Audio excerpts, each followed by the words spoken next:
I'm excited to share my favourite books of 2023 on this podcast. It's continuing a Zestology tradition. It is my Book of the Year show. Hi, I'm Tony. I'm an author, presenter at Sky Sports, and years ago I went to the jungle and got ill. Very ill. So this is my podcast adventure to find more energy. It's packed with biohacking, science, health tech, supplements, and some of the most well-known experts on the planet. This is something I spent 4 months of my life doing with electrodes glued to my head so that you can do a lifetime worth of meditation. Decide what you don't give a fuck about, which is something you don't care about.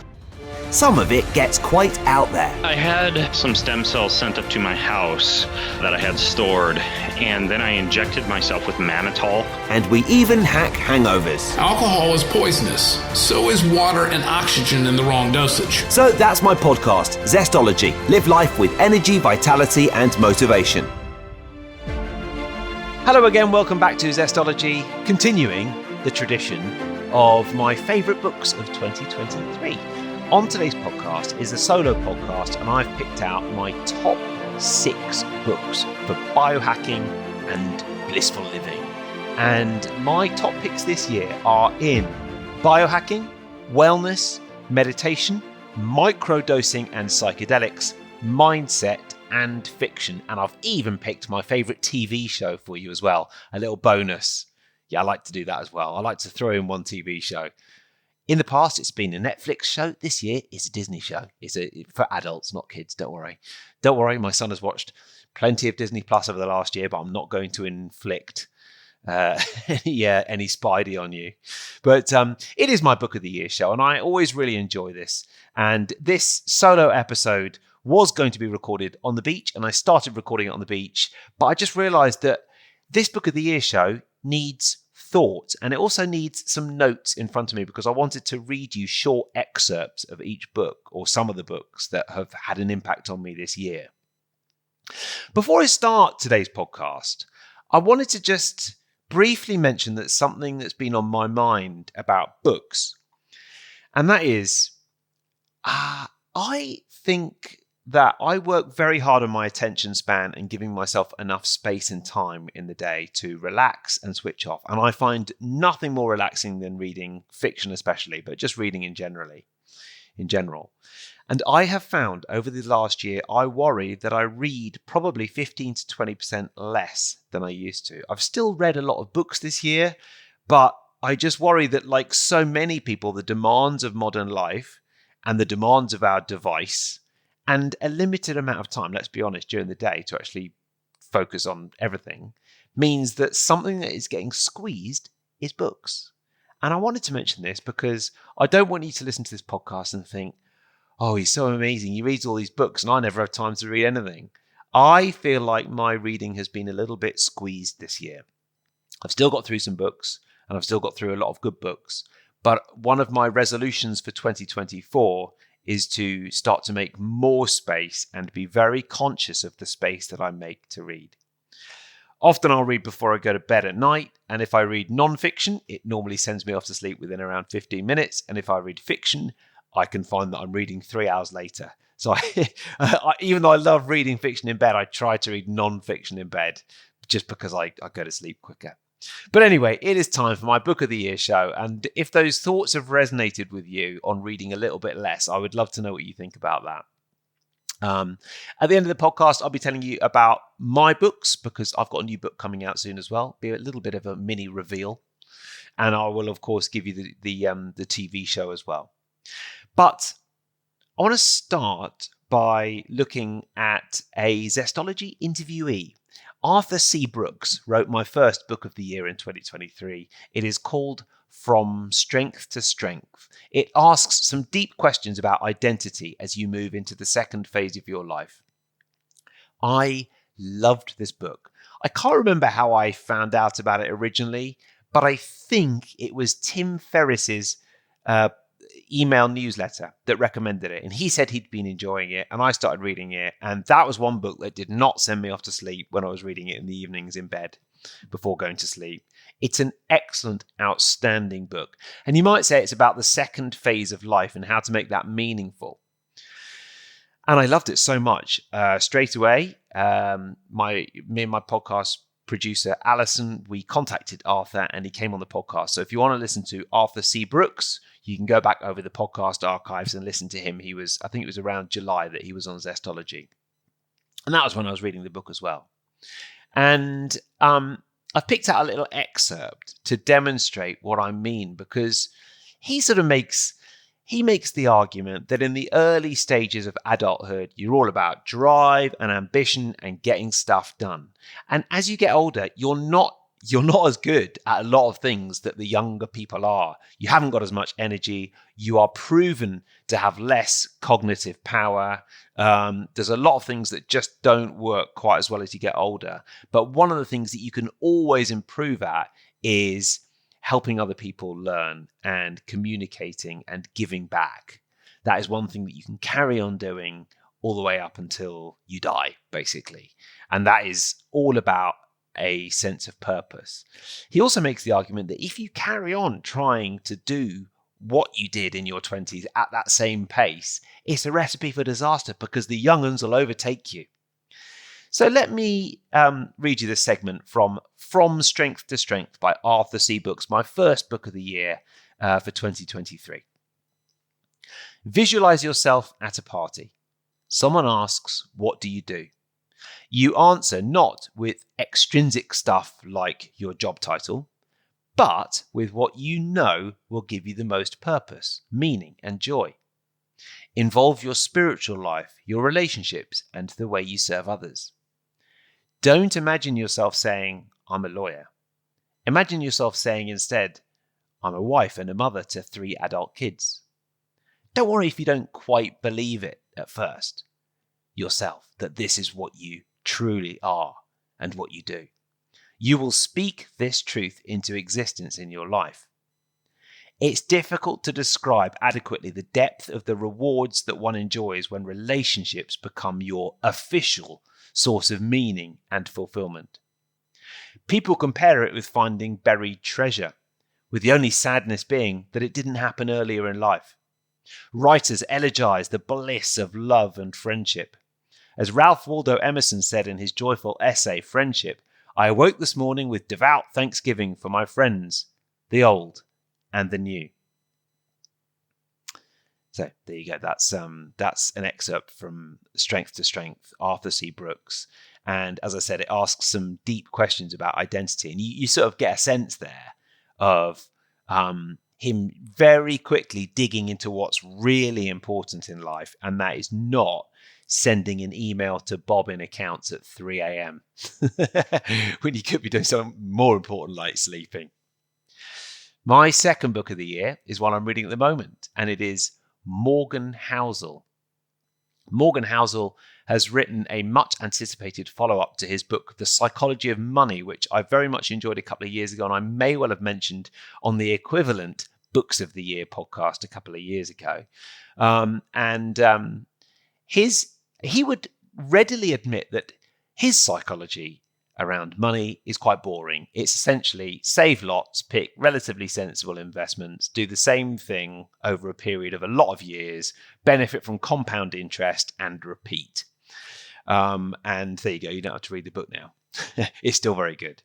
But his new book is called Same as Ever, Timeless Lessons on Risk, Opportunity, and Living a Good Life. I would say that this is a book about long-term thinking. And one of the reasons that I've included it in my books of the year is I'm an author. That is my principal career now. For many years, I was a sort of a presenter first, I guess, a TV presenter and a podcast first, and an author second. And now writing is my primary occupation, and that is where the majority of my income comes and where I get a lot of my own personal satisfaction as well. I love writing. And I admire storytellers a lot. And Morgan Housel is a superb storyteller. He just tells great stories all the way through. There are times when I'm reading the book and I don't feel like I'm getting, a huge amount of sort of personal development from it, but I'm always loving the stories. And I think that's what he does extremely well. He talks in the book about a concept known as hustle porn, which I love, which is essentially showing that, well, I'll let him describe it. I've got a little excerpt from Same as Ever by Morgan Housel. Hustle porn, where people want to look busy at all times because they think it's noble. Nassim Taleb says, "My only measure of success is how much time you have to kill." More than a measure of success, I think it's a key ingredient.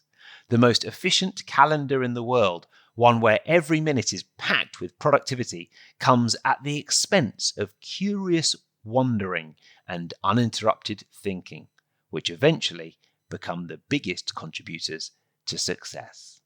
So you might have guessed that this is a section of the book which is all about working by not working, really. It's about switching off and getting the most done. I mean, you could call it shower thoughts. You know how you always have your best thoughts when you get in the shower and you stop working? That's the point he's making here. Hustle porn, he talks about a lot of people in creative jobs being required to spend 8.5 hours in front of their laptop every day.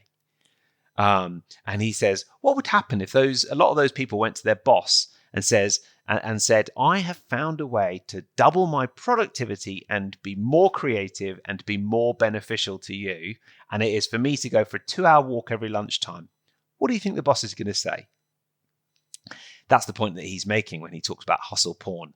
And this is just one of the timeless lessons on risk, opportunity, and living a good life that he offers. It's a series of short chapters. It's very snackable. And it's an excellent read. He's a great storyteller. I admire his writing style a lot. And I actually feel I learn as an author when I read his books. So that's why I've included it. Right, okay. My next book is on, as promised, microdosing. Paul Austin is, oh, by the way, so Arthur C. Brooks has been on the podcast. Morgan Housel, I'm trying to get on the podcast. And the next author, Paul Austin, has been on the podcast as well. And I interviewed him this year, maybe in January or February, on microdosing. And his book is called Mastering Microdosing, How to Use Sub-Perceptual Psychedelics to Heal Trauma, Improve Performance, and Transform Your Life. I don't want to go too much into the specifics of psychedelics and my use of them on this podcast. They are illegal in most countries, and that is certainly the case where I live here.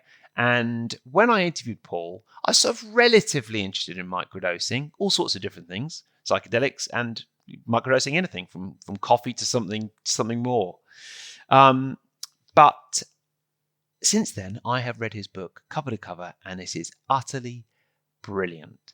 I think it's really interesting, some of the concepts that it brings up. And, that subtitle there, Healing Trauma, Improving Performance and Transforming Your Life, that's pretty compelling, isn't it? And you might have seen the Netflix series. I think it's called How to Change Your Life with Michael Sherman, I think. How to Change Your Life, 4-part series, which examines the role of psychedelics in healing trauma and helping people live with more balance and improve their mood. It's an excellent show. And, for example, you're looking at soldiers who've come back from Iraq and Afghanistan with PTSD, and they are shown on this documentary to try almost everything, and nothing works apart from these incredible interventions. Mostly, that documentary doesn't deal with microdosing. This book deals exclusively with microdosing. Let me read you a little segment from it. It's important to note that microdosing isn't and shouldn't be seen as a way to make staying on the wrong path less arduous. For example, it doesn't seem reliably useful for getting through work you'd rather not be doing. It simply adds what some people describe as sub-perceptual sparkle. So there you go. That is Mastering Microdosing, How to Use Sub-Perceptual Psychedelics to Heal Trauma, Improve Performance, and Transform Your Life. And it is my third book of the year, 2023. Okay, my next book is Being Ramdas by Ramdas. He epitomized the 1960s of legend, He started out popularizing psychedelic drugs with Timothy Leary, fellow Harvard academic. They eventually got booted out of Harvard. It's an amazing story. And then he found spiritual inspiration in India and ended up living in Hawaii.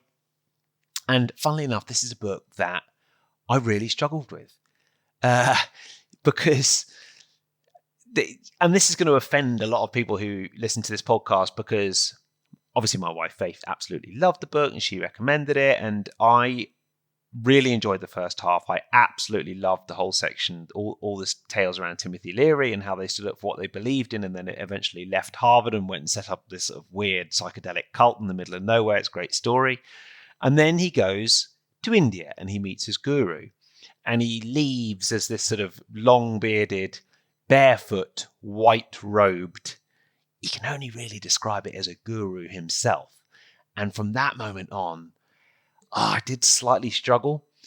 There's a debate that I have constantly with myself and anyone who will listen around spirituality, what it means, and the sort of spirituality that has a long beard and is barefoot and is white robed. I struggle with. It's not to say I don't think there's a lot of absolutely brilliant things about Ram Dass, but from that moment in the book, I did struggle. So I wanted to include it because it was a book of two halves, like a good football match. The first half I absolutely loved. The second half I struggled. And then at the end of the book, I got into it again. Because as Ram Dass entered his later stages, regardless of what I think about him and his spiritual teachings, many, many people found great solace and inspiration from him. And as he got older and a lot older, and as he entered a period of severe ill health in the end of his life, he meditated a lot and he thought a lot and he talked a lot about dying, about death and the process of grief, and he helped a lot of other people through it as well. And those bits I did find very inspirational because it's something that I think about a lot, and I think that there's not enough discussion of death and grief in our society. So it wasn't actually a book of two halves, it was a book of three halves. And I've picked out a little bit from the end of the book where he talks about a formal meditation that he does on the stages of decay. And I should note that in this particular excerpt, he is meditating alongside someone else who is in the late stages of their life. In other words, close to dying. I sat there, eyes wide open, just noticing the pain and letting my emotions flow, but not clinging or judging. Just noticing the laws of the universe unfold, which is not easy to do with someone you love because of your emotional attachment. I sat there watching the suffering, and I began to feel a vast, deep calm. The room became luminous. In that moment, my friend turned to me and whispered, "I feel so peaceful." Though her body was racked with pain, in this meditative environment, she was able to move beyond it. We created a space that we could be in together. So there you go. That is Being Ram Dass by Ram Dass. It's an incredible story, and you may well read it and feel very differently about it than I did. I'd love to know. But as I say, it was a book of two halves, or maybe three. Interrupting this podcast for a moment to tell you that today's podcast is brought to you by my signature program, the Healthy AF Method. It's all about healing, optimizing and transforming your health with NLP and energy psychology. And if you go to tonywrighton.com/healthy, you will find all the details on the Healthy AF Method. It's taken me way too long to put this program together. Months and months of blood, sweat and tears to put the Healthy AF Method together. But what I wanted to do was combine mindset and health, and I think I've done that. If you fancy embarking on a health transformation, if you want to help your healing, if you want to live the Healthy AF lifestyle, and I know a lot of people who listen to this podcast do, elevate your health IQ and become your own health advocate. And if you're interested in NLP, neuro-linguistic programming, the stuff I've been talking a lot about on this podcast for many years, then every lesson in the course is based on a different NLP technique, which I love. You'll get to set and achieve health milestones and spark your health creativity and conquer your health anxieties as well. So if you fancy unlocking advanced techniques and transforming your health, then go to tonywrighton.com/healthy. There's also a community which has been brilliant, actually. I'm really pleased with how that's going. That's a WhatsApp group where we've been having a little chat on there. And I just think the other thing to say is that the early testimonials that I'm getting from people who've been signed up to the course for the last couple of months have been gratifyingly nice. I'm so thrilled that people are finding it useful. So if you want to look at the most overlooked aspect of health, which is mindset, there's so many studies to prove how when you get it right, what's going on in your head, your health starts to improve. The link between mind and body is so well established, and yet it's the thing we ignore. Then go to tonywrighton.com/healthy, and I tell you what, if you use the discount code POD10, you can get 10% off. That is POD10. You'll get 10% off. tonywrighton.com/healthy. Now back to the show. My next book is a fiction book, Rose Tremaine, Absolutely and Forever. This is a captivating coming-of-age story told through the eyes of a unique heroine, an unusual and very engaging heroine who narrates her own story to the reader and has a sort of an appealingly eccentric way of looking at life. I was pulled in right from the very first page. I've always loved all of Rose Tremaine's books. Her book Music and Silence and Restoration are two of my favourite books of all time. And the reason that I've included it, as always, I really do find that fiction is such a way to relax, such a powerful way to relax and unwind. And I certainly found that with this as well. So if you're looking for a good fiction book, Rose Tremaine, Absolutely and Forever is a good one. Finally, it is another podcast guest on Zestology this year. So let me see, 1, 2, 3 of my 6 books, the authors have been on Zestology, and that is Jill Krister's book, Break the Mold. And, brilliant book about guess what? Mold. And ultimately, I have talked quite a bit around my struggles with mold exposure on this podcast and how that's caused my histamine intolerance and how I am gently but firmly detoxing from mold. And Jill Krister has written one of the great books, in my opinion, and I think in the opinion of a lot of people, on mold detox.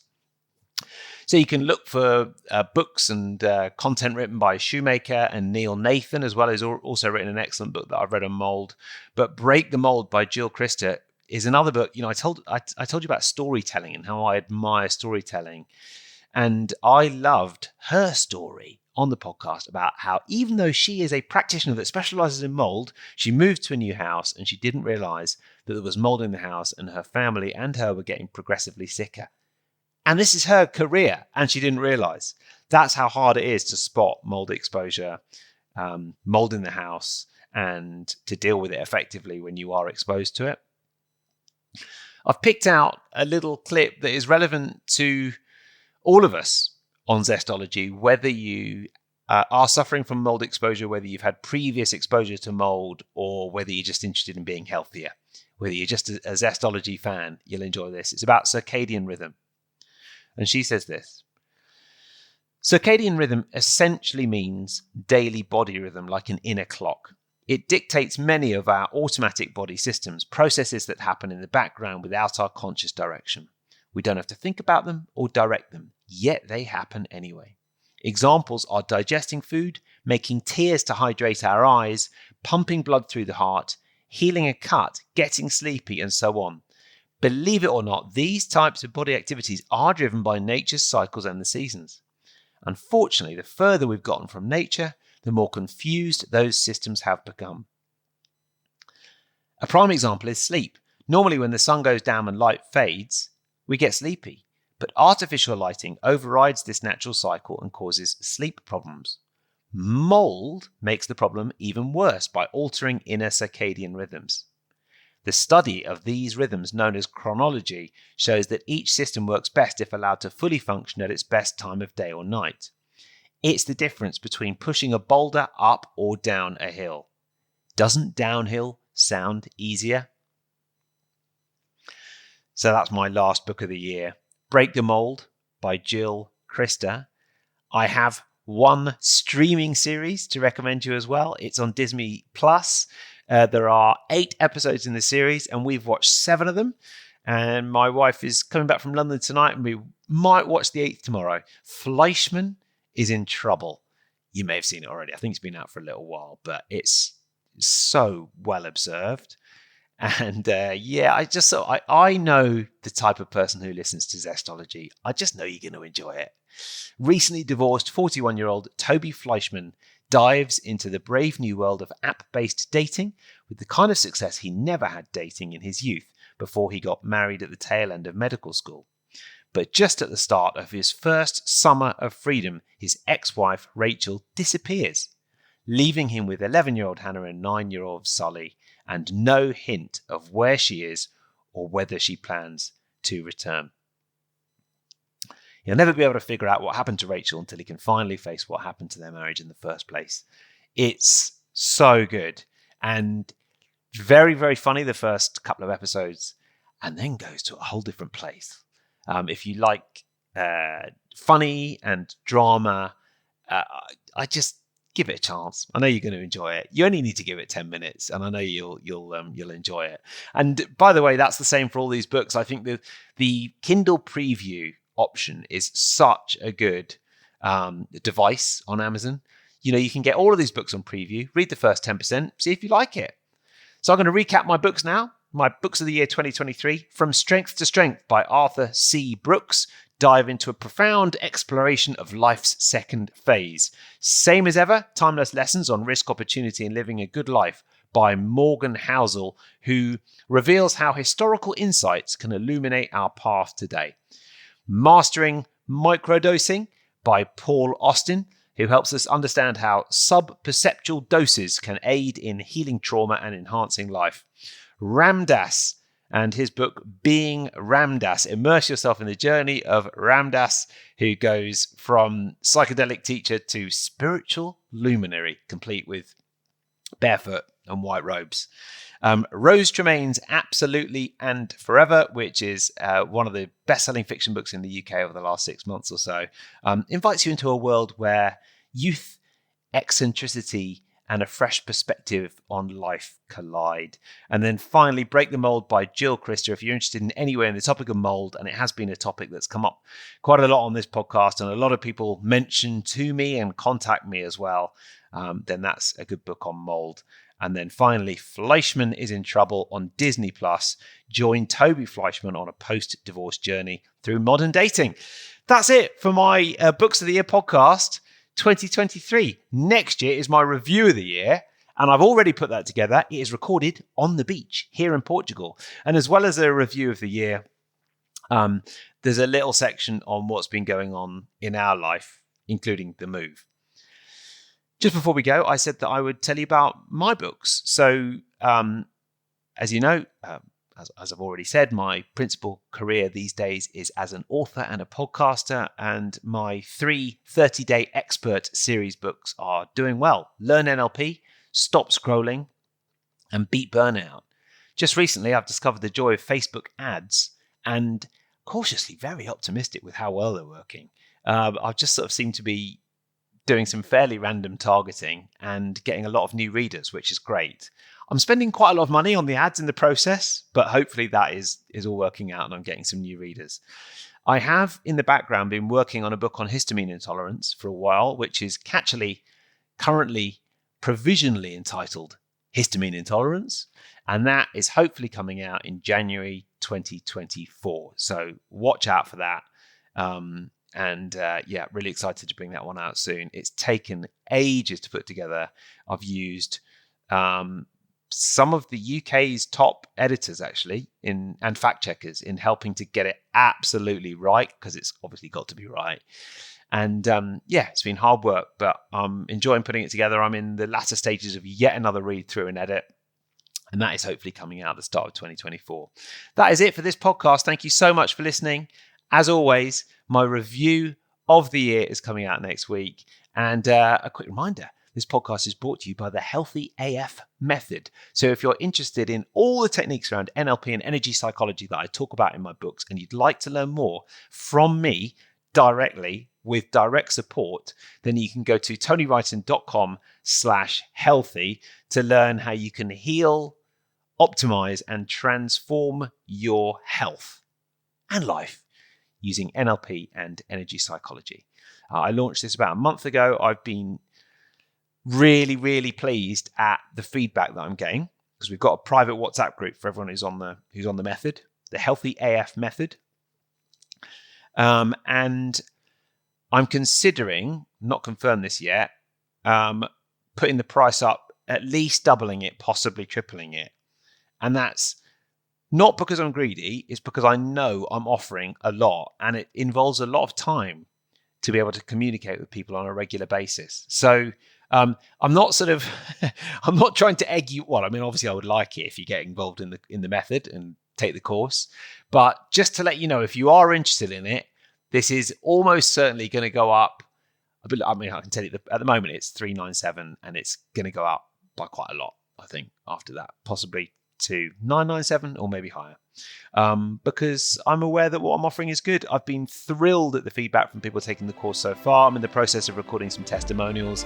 If you're interested, go to tonywrighton.com/healthy. And if you are struggling a little bit, or you're not at the level of health that you want to be, and you want to heal, optimize, and transform, I would be delighted if you came and took a look. If you've got any questions, give me a shout. That's it. Thanks for listening to this podcast. See you next time.